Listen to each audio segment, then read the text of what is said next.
जो कुछ कहूँ तुम्हारे कृपा, मोत कछु न बसाए। अव्यक्त रूप में परमाराज श्री सदगुरु महाराज के चरण कमल में कोटि से नमन।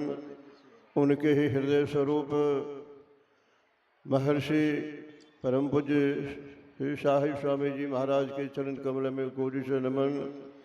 अपने निवास में अवस्थित परम पूज्य ब्रह्म ऋषि सत्यनारायण जी महाराज के चरण कमल में कोटि से नमन।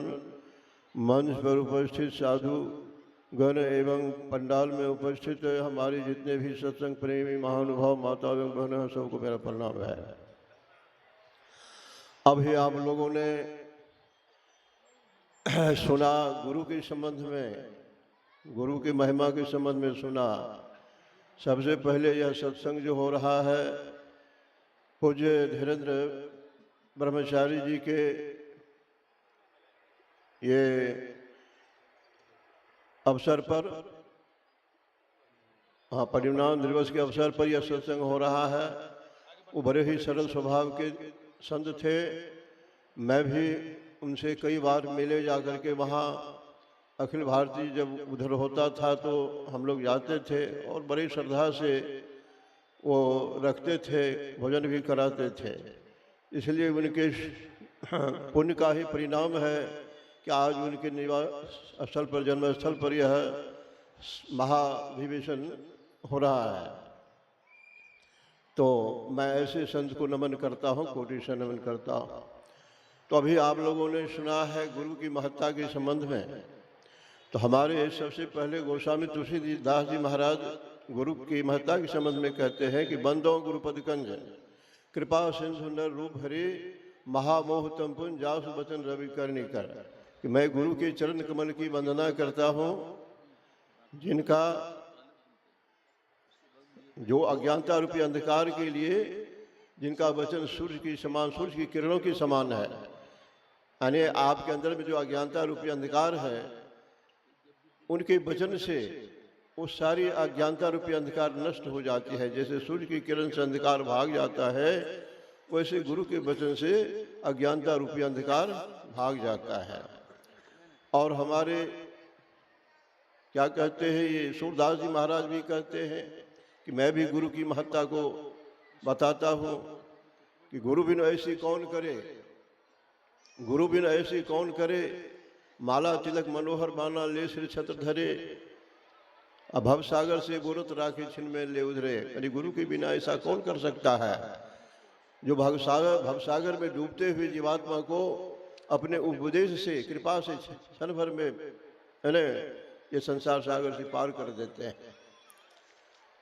और हमारे वेद में भी कहा ओम युक्तवाय सविता देवानत सजतो ध्यादिवम बृहद ज्योति करिसतः सविता प्रसवातितान। वेद भगवान उपदेश करते हैं कि योगाभ्यास सीखने वाले मनुष्य सच्चे सदगुरु के द्वारा ही योग का भेद जानकर अभ्यास द्वारा अपने अंतर की महान ज्योतियाँ और दिव्य गुणयुक्त अनाहत नाथ दोनों को प्राप्त करें। और वह सदगुरु जिनसे योग का भेद जानना है, उनकी प्राप्ति के निमित्त ईश्वर से इस प्रकार की स्तुति करें कि हे जगत प्रसव करता ईश्वर, आप ऐसे विद्वानों को उत्पन्न करें कि जिनसे ब्रह्म ज्ञान का उपदेश पाकर आप सुख स्वरूप परमात्मा में योग करने के लिए अपने अंतर की महान ज्योतियाँ और दिव्य गुणयुक्त अनाहत दोनों को प्राप्त करें।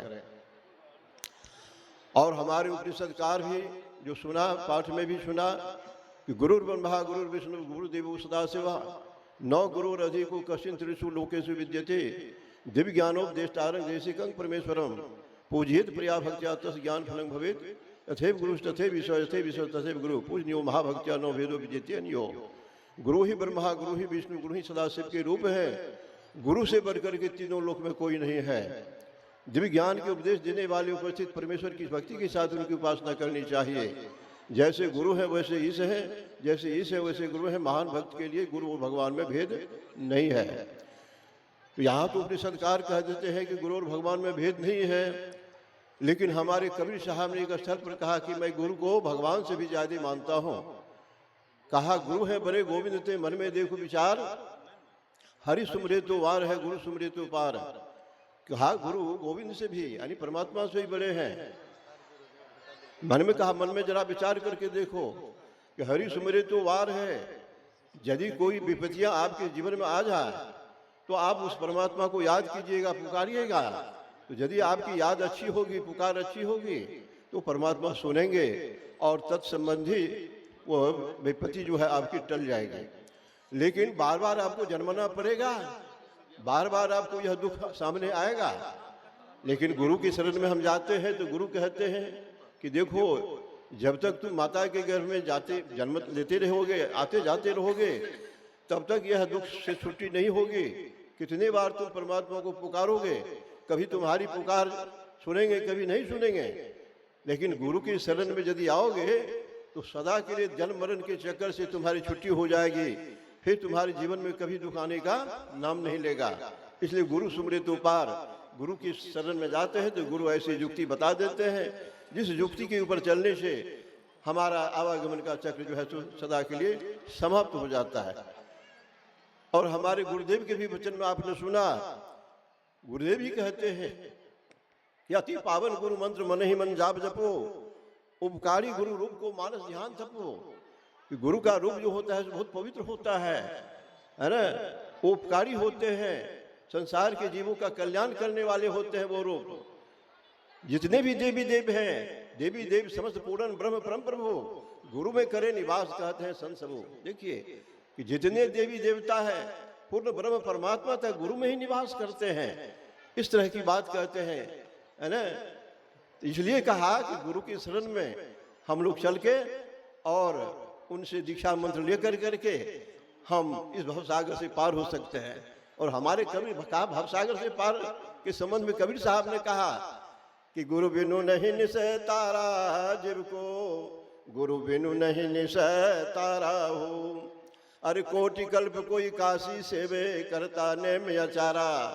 अब बिन गुरु साकट कहलावे है, परे 84 के धारा जीव को, गुरु बिनु नहीं निसै तारा हो।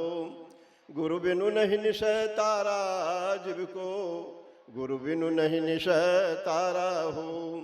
अरे ब्रह्म ऋषि नारद को कहिए जानत है संसारा, अनित सतसंग बैकुंठ सिधारे, माटी कटावत भारा जीव को, गुरु बिनु नहीं निसै तारा हो। हा गुरु बिनु नहीं निसै तारा जीव को, गुरु बिनु नहीं निसै तारा हो।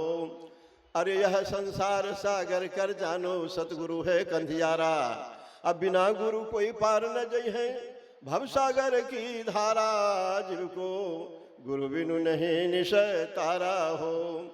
गुरु बिनु नहीं निसै तारा जीव को, गुरु बिनु नहीं निसै तारा हो। अरे सत सुकृत के नाम बना ले, सतगुरु खे बन हारा। कहे कबीर सुनो भाई साधो, अरे उतरो भव जल पारा जीव को, गुरु बिनु नहीं निसै तारा हो। गुरु बिनु नहीं निसै तारा जीव को, गुरु बिनु नहीं निसै तारा हो। बोलिए श्री सद्गुरु महाराज की जय। अभी हम